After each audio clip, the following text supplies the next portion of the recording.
কতটা শক্তিশালী হলো চ্যাম্পিয়ন্স ট্রফির দল? রইল 5টা প্রশ্ন। আইসিসি চ্যাম্পিয়ন্স ট্রফির জন্য 15 সদস্যের দল ঘোষণা করেছে ভারতীয় বোর্ড।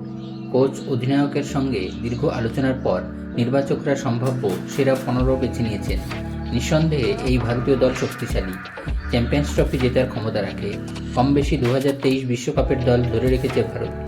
বিশ্বকাপ ফাইনালে আগে অপ্রতিরোধ্য দেখাচ্ছিল টিম ইন্ডিয়াকে। তবে এই শক্তিশালী দল নিয়েও একাধিক প্রশ্ন থেকে যাচ্ছে। প্রথম প্রশ্ন, এদিন নির্বাচকরা দলে জাসপ্রীত বুমরাকে রাখলেও তার ফিটনেস নিয়ে স্পষ্ট কোনো তথ্য দিতে পারেনি। আদৌ তিনি টুর্নামেন্টের আগে 100% ফিট হতে পারবেন তো? না হলে বিকল্প কি? দ্বিতীয় প্রশ্ন, দলে মাত্র 3 জন বিশেষজ্ঞ পেশায় রাখা হয়েছে, বুমরা, মোহাম্মদ শামি আর সিরাজ। বাদ পড়েছেন মোহাম্মদ সিরাজও। প্রশ্ন হচ্ছে, মেগা টুর্নামেন্টে মাত্র 3 পেশা নিয়ে যাওয়া ঝুঁকিপূর্ণ নয় তো? যে 3 পেশা নিয়ে যাওয়া হয়েছে তাদের মধ্যে বুমরার ফিটনেস নিয়ে প্রশ্ন রয়েছে। শামিও 2023 বিশ্বকাপের পর জাতীয় দলের জার্সি গায়ে চাপান। কোনোভাবে কি সিরাজকে দলে রাখা যেত না? তৃতীয় প্রশ্ন, পেস বোলিং অলরাউন্ডার হিসাবে হার্দিকের কোনো বিকল্প নেই, অথচ রবীন্দ্র জাদেজা, অক্ষর প্যাটেল এবং ওয়াশিংটন সুন্দরের মতো 3 স্পিনার অলরাউন্ডার।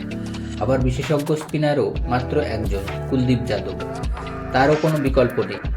প্রশ্ন হচ্ছে, 3 জন স্পিন অলরাউন্ডারের বদলে 2 জন রেখে আর একজন বিশেষজ্ঞ বোলার বা পেস বোলিং অলরাউন্ডার রাখা যেত? চতুর্থ প্রশ্ন, শুভমান গিল বেশ কিছুদিন রানের মধ্যে নেই, অথচ তাকেই দলের ভাইস ক্যাপ্টেন করে দেওয়া হলো, যার অর্থ প্রথম একাদশে তার ঠেকাটা এক প্রকার নিশ্চিত। সেক্ষেত্রে কি যশস্বী জয়সওয়ালের প্রথম একাদশে থাকার সম্ভাবনা আগেই খারিজ করে দেওয়া হলো? জয়সওয়াল বাদ পড়লে টপ অর্ডারে কোনো বাঁহাতি ব্যাটার থাকছেন না। পঞ্চম প্রশ্ন, সম্প্রতি বিসিসিআই যে কোনো মেগা টুর্নামেন্টে দল ঘোষণার সময় রিজার্ভ ক্রিকেটারদের নাম ঘোষণা করে। এবারে তেমন কিছু করা হলো না। যদি কোনো ক্রিকেটার হঠাৎ চোট পান, সেক্ষেত্রে ভারত থেকে কাউকে উড়িয়ে নিয়ে যাওয়া হবে বিকল্প ক্রিকেটার হিসাবে, যা ওই ক্রিকেটারের জন্য বেশ কষ্টসাধ্য প্রক্রিয়া হতে পারে। এবারে আপনারাই বলুন, ইন্ডিয়ান টিম কেমন হয়েছে?